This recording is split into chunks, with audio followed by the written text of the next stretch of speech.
네, 안녕하세요. 보험돌직구의 김재영 팀장입니다. 오늘도 황인준 손해사정사님 모시고 나 얘기를 나눠볼 텐데, 요즘 최근 이슈가 되는 간병인, 그중에서 가족 간병에 대해서 얘기를 나눠볼 텐데, 네.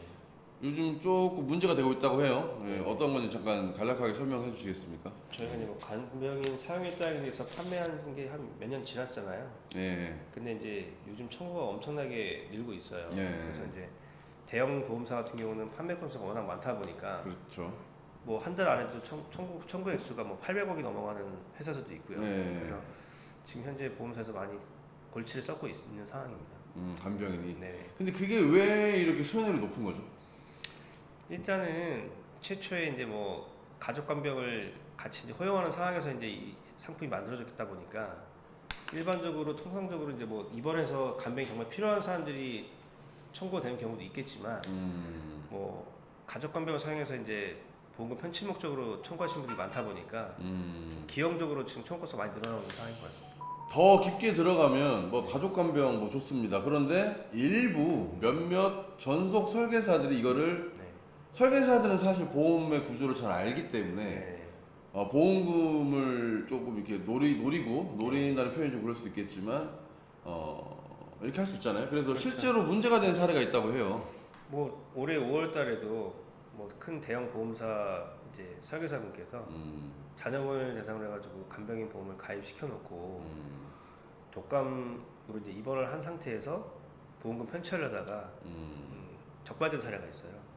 근데 이게 그 금액이 크지가 않은데도 해초까지 갔다고 하는데 이게 사실인가요? 금액은 뭐 몇십만 원 안 되는데 네.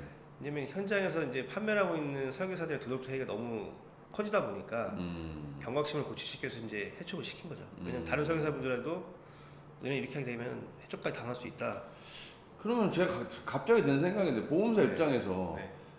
정상적으로 그러면 간단할 것 같아요. 가족 간병 허용 안 하고 그냥 정상적인 간병인을 쓰라고 하면 되는 거 아닌가? 그때만 보험금 지급하겠다. 그럼 간단한 일 아닌가요? 근데 이제 맨 처음에 가족 간병에 대해서 이렇게 따로 제외상을 두지 않았던 거는 물론 이제 가족이 간병할 수가 없는 상황에서는 간병을 사용했겠지만 그렇죠. 가족 중에 일부 간병을 사용할 수 있는 사람이 있으면 좀 더 편안하게 심리적 안정 상태에서 취할 수 있기 때문에 그런 취지에서 가족 간병 허용해 놓은 건데 이걸 너무 이제 악용하는 사례가 지금 늘어나고 있는 거죠. 심지어 아까 얘기했지만 S화재 같은 경우는 한 달에 청구액이 800억. 네. 그리고 심지어 스태프들 네. 뭐까지 임직원분들. 임직원분들도 이거를 좀 악용하다 보니까 정말 문제가 되는데, 이렇게 문제가 커지면 이게 점점 쌓이게 되면 네. 결국에는 선의의 보험 소비자들이 피해를 보잖아요. 그럴 수 있죠. 정상적으로 청구하신 분들이 쓸데없이 이제 조사를 받아야 상황이 발생할 수 있는 거죠. 그렇지. 네. 그 제가 듣기로는 뭐 위치 추적까지 한다고 얘기를 들었어요. 뭐 구글 기반의 뭐 위치 추적을 해가지고 만약 이걸 동일하지 않으면 보험금을 지급하는 것을 그냥 유예시키고 반송을 하는 경우도 있다고 합니다. 그리고 이제 뭐 얘기를 들어보면 상습 외출, 네. 간병인이 필요하면 사실 거동이 불편하고 그렇죠. 뭐 이런 상태일 텐데 네. 외출을 많이 했다. 사실 보험회사 입장에서 봤을 때는 네. 좀 이해가 안 가는 상황이거든요. 근데 주변에서 이제 문의 온 사항이 그거였는데 설계사분 전화 오셨어요. 장염으로 입원을 했대요. 장염이요. 네. 사지가 멀쩡하신 분이에요. 배만 솔직히 배탈이 난 거죠. 화장실로 들락날락 하는 상황인데 그렇지. 일을 하시는 상황이다 보니까 외출해서 너무 많은 거예요. 한 2주 입원했는데 8번을 외출했다. 조사가 나왔다. 그럼 가족 간병을 이미 네, 쓰고 있는 상황에서. 네, 그럼 병원에 엄마 혼자 있는 거죠. 본인은 없는 거고. 그럼 이게 간병이 아니잖아요. 근데 이거를 입장을 좀 바꿔서 이게 적당히라는 게 있잖아요. 적당히 하면 보험사에서도 지급을 할 텐데 할 거예요. 그렇죠. 근데 너무나 말이 안 되게 이렇게 청구가 들어가다 보니까 네. 이런 것 같은데. 상식적인 수준에서 만약에 입원을 하고 정말 간병이 필요할 정도의 상황이라 하면은 보험사 이렇게까지 지금 이런 실태 조사를 하고 있지 않겠죠, 당연히. 이 간병인 보험이라고 하는 것은 사실 뭐 젊은 분들도 뭐 네. 중증 뭐 질환이라든가 뭐 크게 다쳤을 때는 간병인이 필요하잖아요. 뭐 교통사고 인해 가지고 골절이 심하게 되거나 그러면 필요하잖아요. 뭐 머리 감기도 힘들고 밥 먹기도 힘든 상황이면 간병이 필요한 게 맞을 거 아니에요. 그리고 연세가 있는 분들은 그렇죠. 더욱이나 이제 이게 나온 취지가 뭐 간병 하다가 이제 그 자식들이 너무 힘드니까 그렇죠. 저희 연로하신 부모님들을 왜냐하면 일도 해야 되는데 그렇죠.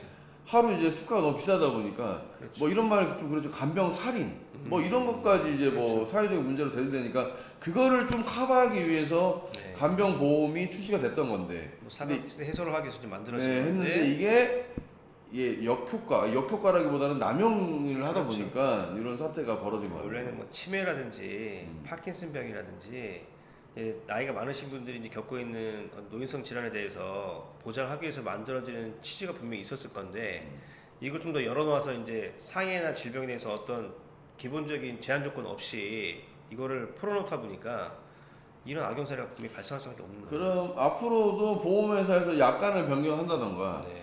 아니면 뭐 일전에 뭐 일부 질환처럼 부지급을 한다거나 이런 사태가 네. 올 수도 있겠네요. 제가 봤을 때는 약관 개정은 분명히 필요할 거로 보이고요. 지금 뭐 약관 사항의 내용상에서 봤을 때는 제한적인 요건을 전혀 걸 수가 없어요. 현재 약관으로는 예, 뭐 진단 주수에 따라서 간병을 사용하는 것도 아니고 진단명에 따라서 사용하는 것도 아니기 때문에 단서 조항을 달아놓지 않는 이상은 앞으로는 이게 단순하게 현재 약관상으로만으로 부지구할 수 있는 근거는 없다고 봐야 되는 거죠. 근데 이게 본인의 양심과 어떤 그런 걸로 네. 이렇게 접근하기는 좀 힘든 것 같아요. 분명히 제재가 필요해 보이고 그렇죠. 약관 변경이 좀 필요해 보이는데 요즘 사회적으로 많이 뭐 경제가 힘든 부분도 있고요. 경제적으로 좀 힘들다 보니 이런 뭐 일이 이런 게 벌어질 수 맞물려서 이제 적정한 취업이 되지 않은 상태에서 지금 뭐 내가 놀고 있어요. 근데 보험을 들어놓은 거 있어. 근데 마침 또 내가 어떻게 입원할 상황이 됐어요. 알고 보니까 또 간병이 된다고 하니까 하루 딱 계산하면 금액이 20만 원씩이에요. 그리고 설계사님들도 판매할 때 그런 식으로 판매를 하실 거예요.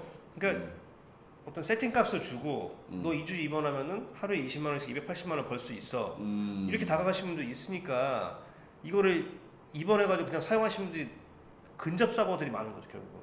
가입한 지 얼마 안 그렇죠. 됐죠. 네. 그러면 이제 보험사 입장에서는 이제 뭐 이거를 예의주시할 필요밖에 그렇죠. 예의주시를 할 수밖에 없고. 알겠습니다. 지금 가족간병이 지금 이슈가 되고 있는데 네. 좀 마지막으로 조금 이 업계에 대해서 한마디 해주신다면 어떤 말씀 하실까요? 물론 이제 상품을 만들 때 이런 사례들이 발생할 거라고 100% 예측을 만든 상품들은 없습니다, 당연히. 근데 그런다 하더라도 어느 정도 본인의 양심과 상품의 취지에 맞춰서 청구를 해야 되는 상황이 있어야 되는데 이미 그 선을 넘어선 상황인 거예요, 가족 간병 같은 경우는. 그러다 보니까 보험사에서도 이거 사회적 비용이 너무 이제 커지게 지금 많이 남발하고 있는 상황이고 본인들도 어떤 사차 계산을 위해서는 시스템에서 나갈 수밖에 없는 상황이기 때문에 특히 현장에서 지금 일하고 계신 설계사분들이 타겟될 수 있는 사람들이 분명히 있거든요. 생계 위해서 나와서 상품 판매했는데 본인이 그걸 가지고 악용을 해버리면 본인 생계도 이어갈 수 없는 상황이 대두가 될 수 있기 때문에요. 꼭 앞으로 그런 경각심 가지시고 영업하시고 고객들이 그런 문의가 오시더라도 자를 건 자르시고 얘기하셔야 돼요. 그래야지 본인도 정당당당하게 일을 할 수 있으시고 나중에 어떤 보험 사기 연루되는 거에서 벗어날 수 있는 분이기 때문에요. 꼭 유의하셔야 될 것 같습니다. 내 영업을 위해서도 고객의 어떤 보험금을 위해서도 네. 설계사님들이 그 간병보험을 판매하실 때는 좀 더 주의를 요하는 게 좋겠습니다. 네.